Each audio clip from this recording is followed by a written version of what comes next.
Namastestu Bhagavan Vishveshwaraya Mahadevaya.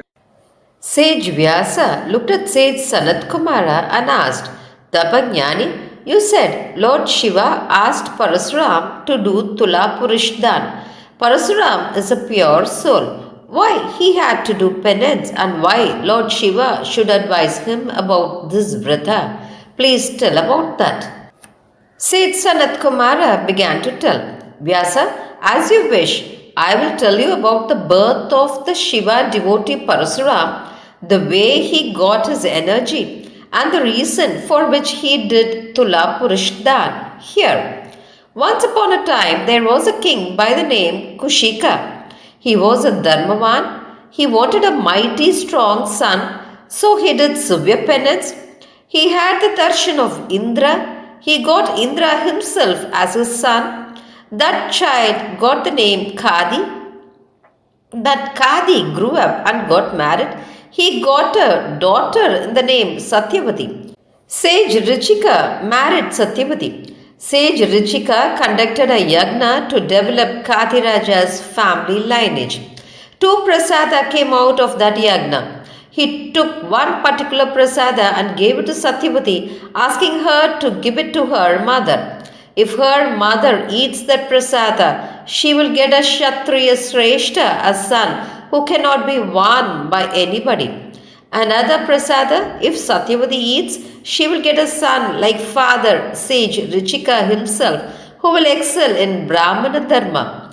You eat this, give this to your mother. Saying so, he gave both the prasadas separately and went to the forest to do penance.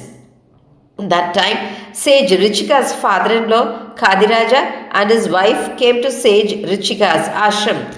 Muni Patni Satyavati became so happy seeing her mother and father.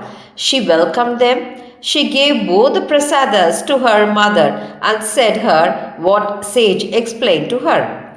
But her mother, without belief and deceitful intent, ate what Satyavati should eat and gave Satyavati what she should eat. So a child with Kshatriya guna began to grow in Satyavati's womb. Later, at one time, Sage Richika came to know about the terrible child in his wife's womb in his Jnana Drishti. He looked at Satyavati and said, Oh dear, your mother cheated you. You will get a brother who will be a Mahad Tapasi. He will be praised in all the worlds for his Veda Jnana. On hearing to that, Satyavati looked at her husband and with folded hands prayed to him and said humbly, Nayaka, then we will get a son who will be filled with Kshatriya gunas and who cannot be won by anybody. We will not get a son like you who will excel in Brahmana Dharma. You know all the Shastras.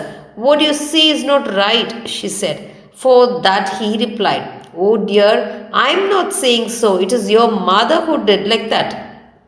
Satyavati said, Nada, you can even create new worlds. Please have mercy on me to get a good son. For that sage Richika said, Oh, the mantra I chanted looking at Agni Deva when that prasada came is not like that. I don't say lies even for a play. Satyavati said, Swami, let that child filled with Kshatriya guna be born as our grandson, not as our son. For that sage Richika said, Oh dear, I don't differentiate between son and grandson, but still, may it be as you wish. They got sage Jamadagni as their son. Sage Jamadagni got Parasuram as his son, who has his senses in control and is filled with good characters along with the Kshatriya guna of fighting. Kadiraja's wife got sage Vishwamitra as her son, who was best in doing penance and has a Brahma Tejas equal to Agni.